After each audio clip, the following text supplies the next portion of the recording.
A China anunciou que o presidente do país, Xi Jinping, vai viajar à Rússia na próxima semana para um encontro com Vladimir Putin. A visita ao Kremlin será a primeira desde o início da guerra com a Ucrânia. E sobre isso, a gente conversa com o professor de Relações Internacionais do IBMEC, Alexandre Pires. Professor, bom dia. Obrigado pela presença com a gente aqui nessa manhã de domingo. Bem-vindo. Bom dia. Professor, por que essa visita nesse momento? O que é que motiva o governo chinês e o que significa essa viagem num momento de tanta tensão no cenário geopolítico internacional, né? No momento em que a guerra na Ucrânia já completou mais de um ano, já passamos de um ano na guerra da Ucrânia contra a Rússia e o conflito vai escalando, né? Sem qualquer possibilidade de negociação de paz. Pode significar, de alguma forma, um apoio velado da China à Rússia nesse conflito com a Ucrânia? E como é que isso se insere no contexto amplo geopolítico? A Rússia e a China, eles têm um tratado de amizade que foi renovado antes da guerra começar, em meados de 2021, e em fevereiro ele começou a valer por mais 5 anos. É um tratado bastante amplo de apoio entre os dois países, e agora, um ano depois, né, praticamente um ano depois dessa renovação, o Xi Jinping faz essa viagem, que estaria até dentro das previsões desse tipo de relação diplomática mais estreitada, mas com a guerra ganha um contexto e contornos diferentes, né? Ou seja, a guerra mostra que o Xi Jinping tem feito um esforço de mostrar esse apoio e, ao mesmo tempo se tornar o mediador desse acordo de paz entre Ucrânia e Rússia, algo parecido com o que ele fez agora, recentemente, entre Irã e Arábia Saudita, né? Ou seja, a China tem tentado mostrar força e se contrapor à diplomacia típica do Ocidente, né? E, claro, lembrando que a China também está sendo prejudicada pelo conflito em alguns aspectos, porque os principais parceiros comerciais da China são, né, Estados Unidos e a Europa Ocidental. E a Europa Ocidental está sendo fortemente atingida nisso. Além do mais, a guerra da Rússia contra a Ucrânia provocou um alinhamento muito estreito entre os países da Europa Ocidental, coisa que nós não víamos ali desde a Guerra Fria, né? E, ao mesmo tempo, se alinhando lentamente aos Estados Unidos, né? O acordo do Olaf Scholz da Alemanha com o presidente Biden a respeito dos tanques, né, o Abrams e o Leopard para a Ucrânia, né, mostram isso, ou seja, a China não quer um Ocidente unido, e claro, porque isso se contrapõe ao plano de longo prazo da China de tentar trazer novos termos para o sistema internacional. Então, assim, é um contexto em que a China tem tentado tomar as rédeas ali desse mundo eurasiano para ver se a coisa termina da maneira que ela deseja, ou seja, mantendo relações fortes econômicas com o Ocidente e aumentando a área de influência dela até o Oriente Médio, né, até toda a Eurásia e também ao Sudeste Asiático. Ou seja, professora, a China ganhando aí um protagonismo e também uma participação de forma indireta do lado da Rússia. Exatamente. A China, ela busca com isso já garantir algo que é muito importante. A Rússia é um grande fornecedor de energia, né? A partir do momento em que a Alemanha, de certo modo, vai abrindo mão disso, ainda que a Rússia continue fornecendo fortemente para os países da Europa Ocidental e Oriental, a China vê uma oportunidade, por óbvio, né, de conseguir essa energia que é tão importante. Há um projeto já de mais um gasoduto ali ligando Rússia e China, ao mesmo tempo que, se ela consegue colocar a Rússia sob a sua influência mais estreita, nós temos que lembrar que, em termos de poderio militar, os dois países somados, se nós não pensarmos só na conversão da despesa militar deles para o dólar, eles chegam a 80% quando a gente vê pela paridade do poder de compra militar, ou seja, é um poderio muito grande quando alinhado. Eles são quase uns Estados Unidos quando nós fazemos as devidas ponderações em termos de gasto. Então, isso, para o mundo, é muito preocupante. Um alinhamento dos dois países pode, sim, desestabilizar a ordem internacional e trazer o eixo internacional mais para o Oriente, o que o Ocidente não quer de maneira alguma, mas que a China deseja. José Maria Trindade faz a próxima pergunta. Diga, Zé. Professor, haverá, e já foi iniciada uma corrida armamentista muito problemática mesmo para o mundo e uma projeção de futuro. Mas o Brasil, professor, como o senhor analisa a posição do Brasil aí, ficando no meio termo? Como está sendo a receptividade nas relações internacionais desta posição do Brasil nesta guerra?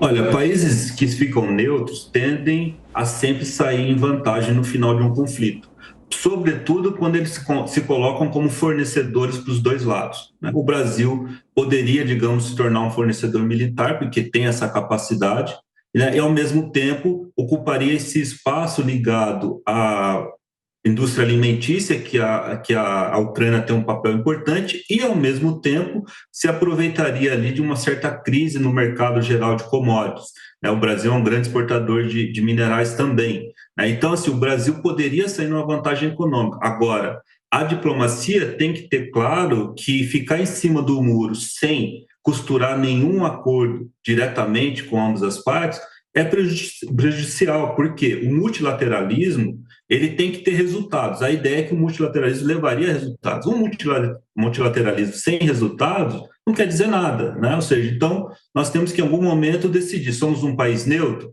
Né? Ou seja, se nós olharmos Suécia e Finlândia, acabaram de sair da neutralidade.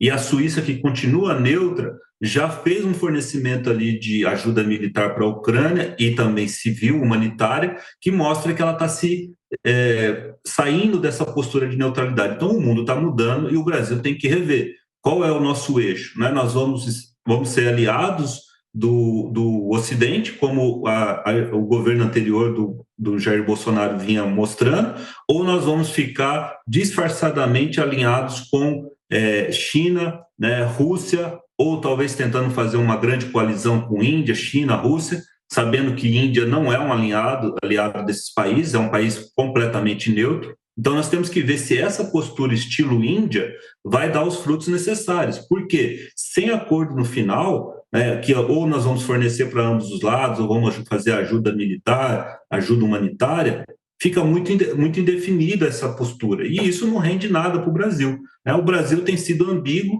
mas numa ambiguidade um pouco naive, como se diz, um pouco inocente, né? Não quer dizer nada isso que está sendo feito.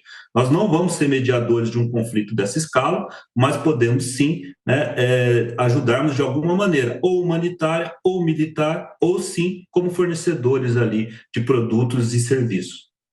Falando justamente sobre a participação do Brasil, professor, que o Zé Maria mencionou, daqui a pouquinho, inclusive, a gente vai acionar a nossa reportagem em Brasília com mais informações sobre a viagem do presidente Lula, mas ele estará na China na próxima semana, né? É no domingo que vem, começa a viagem, começa a passagem do presidente pela China, dia 26 de março. O presidente Lula estará na China. Como é que essa viagem do presidente brasileiro pode ser interpretada pela comunidade internacional, professor? Não tem nada a ver com a guerra, né? A pauta oficial é a celebração de tratados comerciais, né? A China é hoje o maior parceiro comercial do Brasil e é para tratar de possíveis novos acordos que o presidente vai ao país asiático. Mas é claro que a guerra como pano de fundo acaba influenciando também, né, professor? Como é que pode ser interpretada essa ida de Lula à China?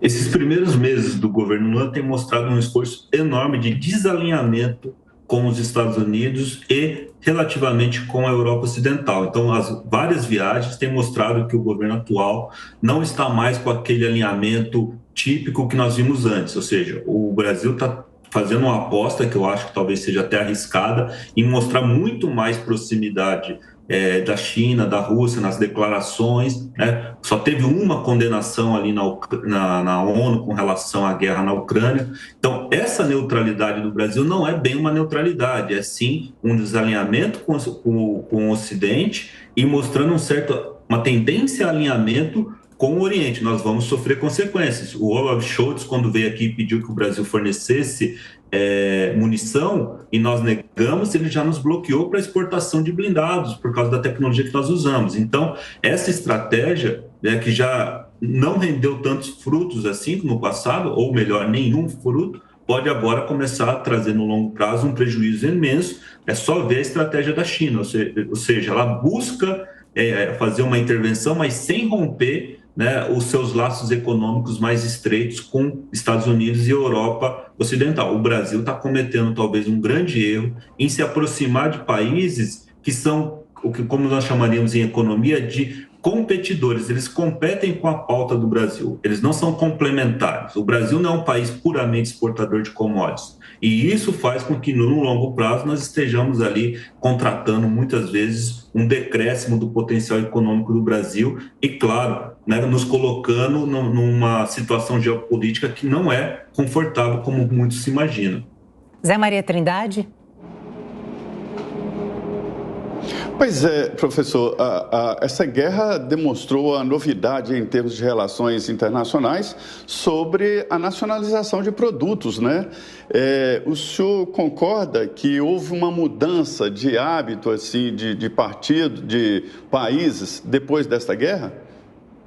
Sim, nós temos dois choques, né? Temos o choque da pandemia, que já fez com que alguns países passassem a não confiar na cadeia internacional de valores, ou seja, a cadeia de fornecimento internacional foi rompida por um choque daquela magnitude e vários países se aproveitaram para mudar ali a sua visão manufatureira. Começou ali com o Trump, tentando repatriar parte da manufatura, e continuou com o Biden, né, quando ele agora trouxe ali pelo último ato ligado aos semicondutores. Essa tendência tem se intensificado, países da Europa Ocidental têm tentado transferir as suas terceirizações para regiões mais próximas, regiões que eles teriam mais segurança em termos geoeconômicos. Inclusive, esse é o grande termo, né, do Fórum Econômico Mundial desse ano, a ideia não só de geopolítica, mas de geoeconomia, ou seja, o uso da economia para conflitos e também para relações de maior escala. Ao mesmo tempo que países como o Brasil se viram ali, digamos, vitimados por uma certa escassez e um encarecimento no mercado de fertilizantes. Então, nesse momento, vários países que tinham colocado na gaveta as políticas de nacionalização estão retirando essas políticas em razão das inseguranças que nós temos com o contexto futuro, né? E quando eu falo futuro, não é daqui 10 anos, né? O futuro chegou, né, Zé Maria? O futuro está aí. Nós estamos numa época que é o pós-Guerra Fria, né? E esse momento faz com que todos tenham que rediscutir as suas estratégias de desenvolvimento e também, né, de segurança em vários aspectos. Segurança internacional, pensando em política, economia, tecnologia, né, acordos militares, e isso faz com que países que estavam até agora confiando fortemente no comércio internacional ou se aproveitem disso para tentar melhorar sua posição estratégica no mundo, ou também para simplesmente buscar ali uma posição de melhor solidez com relação à sua cadeia. Muito bem.